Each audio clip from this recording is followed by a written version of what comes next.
Você quer viver com Cristo? Então nasça de novo. Junte-se a nós para alcançarmos o alvo de 100 milhões de almas, tornando-se um de nossos mantenedores. Deposite a sua oferta no Banco Itaú, agência 3707, conta corrente 15175, dígito 3. Para maiores informações de como se tornar um mantenedor, ligue 41-3311-7358 ou acesse o nosso site missãovem.com. Confira agora a nossa agenda. Dias 25 e 26 de outubro, Bela Vista de Goiás, Igreja de Cristo. De 27 a 29 de outubro, Itajaí, Santa Catarina, Ministério Apostólico Nova Aliança. De 30 de outubro a 1º de novembro, Aparecida de Goiânia, Goiás, Igreja Missão Celular do Avivamento. De 2 a 5 de novembro, Porangatu, Goiás, Igreja do Evangelho Quadrangular. De 9 a 12 de novembro, Goiânia, Goiás, Igreja do Evangelho Quadrangular. Maiores informações, missãovem.com. Nós lemos aqui no texto que eles o apertavam para ouvir a palavra de Deus. Eles estavam com fome. As pessoas não aguentam mais mensagens sem vida. Mensagens que julguem causa própria, que julguem sua própria causa de sua própria doutrina, que tem intuitos políticos. Pregadores hoje sobem no altar para pregar. Eles pensam no seu dia de amanhã, no dinheiro que tem que levantar, no quanto eles precisam para pagar. As pessoas não aguentam mais os templos apenas lindos, cheios de ar-condicionado, poltronas aveludadas, pisos de ardósia, mas sem nenhum fogo de Deus.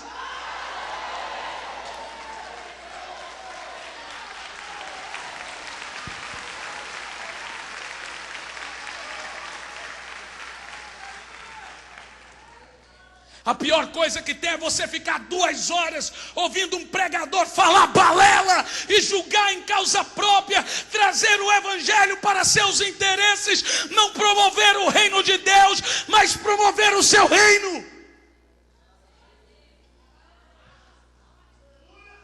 A Bíblia diz que eles foram para a praia, atrás de um pregador cheio do Espírito Santo. Aonde estão eles? Aonde estão essas mulheres cheias do Pentecoste de Deus, cheias da glória de Deus, mulheres que clamam, que abrem a sua boca e o céu se abre? Aonde estão elas? Aonde estão os homens que passam e com a sua sombra paralíticos andam, cegos enxergam, mortos ressuscitam, com a sua palavra o céu se abre? Aonde estão esses homens?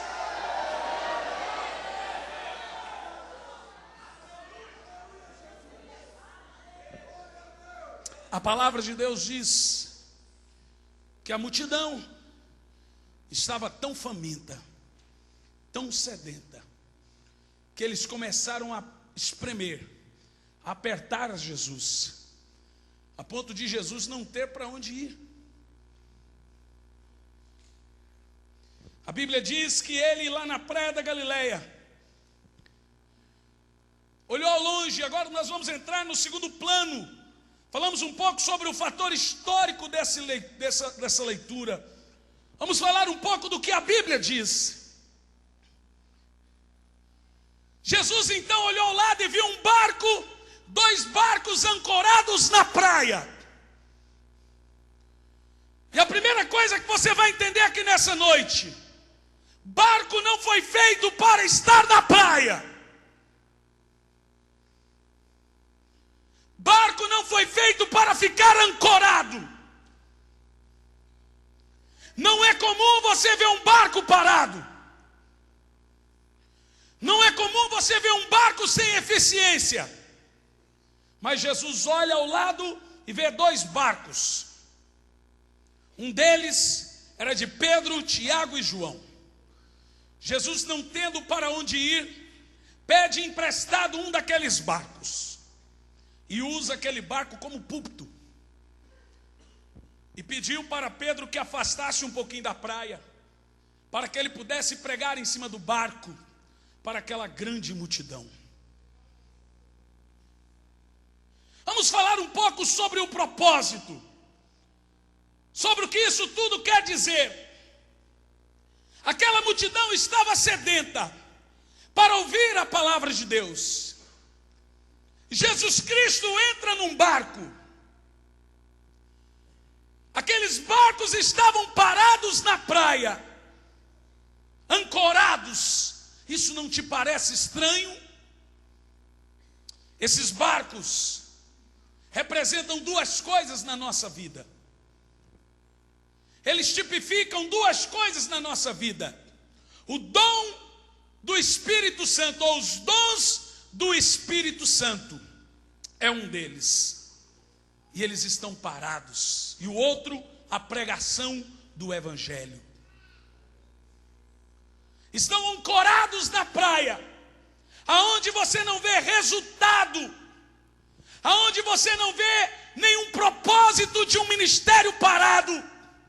As pessoas hoje medem a eficiência de um evangelho pelo tamanho da igreja que constrói, pela fachada da sua igreja, pelo número de câmeras que temos dentro de nossas igrejas, pelo número de pessoas que congregam e assentam para nos ouvir. O evangelho não é feito só de câmeras, o evangelho não é feito só de igrejas ricas, o evangelho não é feito só de roupas de luxo, o evangelho também é feito de lágrimas.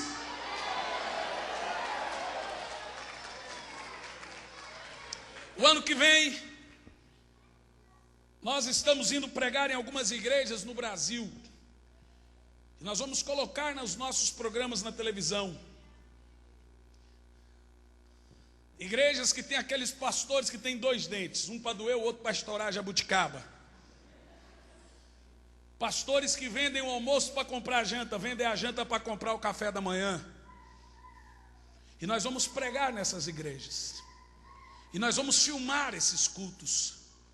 Porque o povo no Brasil hoje tem uma visão distorcida, muito distorcida de evangelho. Existem ministérios prósperos que estão na televisão. Nós estamos na televisão. E eu ouço como eu ouvi de um taxista que nos levou de Pampulha a Confins. Eu perguntei: quem vai ganhar em Belo Horizonte? O taxista disse: infelizmente o Quintão.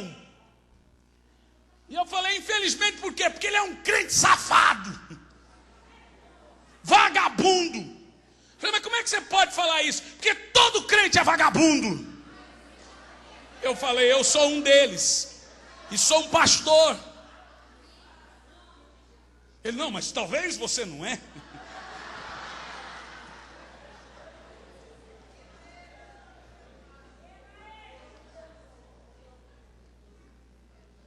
Ele disse: olha essas igrejas, é só você ligar a televisão e você vê como esse povo aproveita-se. O povo tem dinheiro demais, mas eles não veem aqueles que sofrem, aqueles que choram.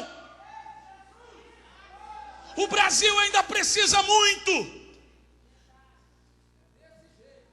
Eles não sabem, aqueles pastores que passam 21, 30, 40 dias de jejum apenas para aumentar a arrecadação da sua igreja de 1.000 para 2.000 reais em um ano.